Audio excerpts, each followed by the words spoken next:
On Easter Sunday, the President of the United States went to social media and said this.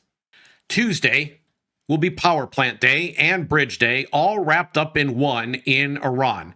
There will be nothing like it. Open the effing strait, you crazy bees, or you'll be living in hell. Just watch. Praise be to Allah, President Donald J. Trump.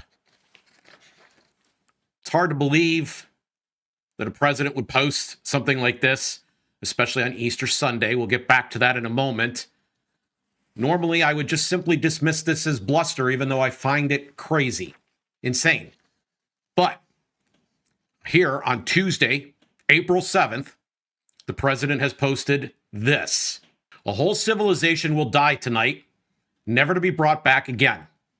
I don't want that to happen, but it probably will.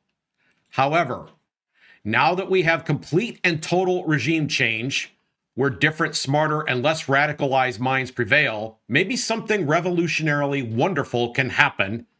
Who knows? We will find out tonight. One of the most important moments in a long and complex history of the world, 47 years of extortion, corruption, and death, will finally end. God bless the great people of Iran. A whole civilization will die tonight. A whole civilization will die tonight, never to be brought back. I don't want that to happen. A whole civilization will die tonight, never to be brought back. I don't want that to happen. Does that sound like a president proposing a nuclear war? That's the closest thing I've heard in my life, and even going back to 1946, that any president has ever said that sounds like a nuclear war. Probably won't be. I mean, can we comfort ourselves in the fact that every other time the president has done this, it's been bluster, it's been sarcasm?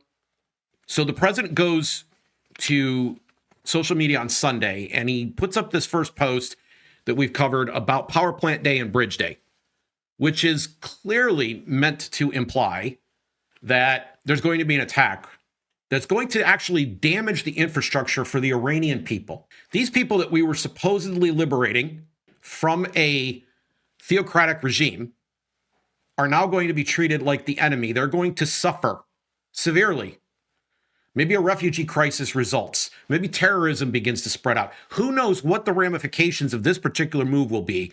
But this is what's being proposed right now. What was supposed to be some kind of regime change operation. Oh, no, wait, it wasn't that. It was about making sure they didn't have the capacity to launch a nuclear weapon at Israel and perhaps even United States, which wasn't even remotely likely or possible. But then, no, wait, it's about the Strait of Hormuz, and it's the oil prices, and we got to open that up. And then wait, oh no, like every day this shifts, and it's absolutely crazy. He's telling them that they have to open the strait, or else this is what's going to happen. So it's not about the people anymore. I just want to be clear. Our official government position is not talking about liberating the people. The Secretary of War is not, the President of the United States is not. So let's return to this second post. This is the one that just came out this morning, April 7th. A whole civilization will die tonight. There's holdout for hope that there's going to be some kind of deal, and apparently it's supposed to be made by 8 p.m. But what if it doesn't happen? People constantly make concessions to this guy's crazy behavior and say, well, you just have Trump derangement syndrome. I think that there is sarcasm, maybe even implied in the previous post, although I think it really backfires. He managed to offend both Christians on Easter by saying praise be to Allah. Wrong day to do that. And then on top of that, and then even more importantly, he's basically told the entire Muslim world, hear me close now, the entire Muslim world, that he is the King of Kings. He is greater than Allah, and he's going to prove it. And so you can say, well, this is just alleged bargaining. But if it's Trump derangement syndrome that I have in pointing out the stupidity, the insanity of these messages, then you can't take anything he says literally. Not one bit of it. Either it is literally true and he means it, and that makes it a negotiating tactic, or it's not literally true and he doesn't mean it. Best case scenario, this is all ploy. Because, they're doing a lot of gambling in the market making these predictions and then trying to profit off of them. There's already been evidence of that. This regime is tremendously corrupt. And I'm not talking about just the Iranian regime here. I'm literally talking about this administration. Is there a remedy for this? Well, Senator Chris Murphy proposed one. He said, if I were in Trump's cabinet, I would spend Easter calling constitutional lawyers about the 25th Amendment. I would normally dismiss this right out of hand and say, that is absolutely ridiculous. And I would say so because the idea is that the people who are on his team, in his party, that he's appointed to this job, that all have to constantly praise him and lick his shoes just to show how much fealty, how much loyalty they have to him, and they could still get fired anyway, are going to be the ones that are going to have enough courage to do something about this. The cabinet's going to move and remove this president for these moments of insanity, this appearance of inability to control himself, potentially with a nuclear button in his hand. That's not likely to happen. And Chris Murphy knows that. So let me let you in on a secret. Chris Murphy's part of the problem.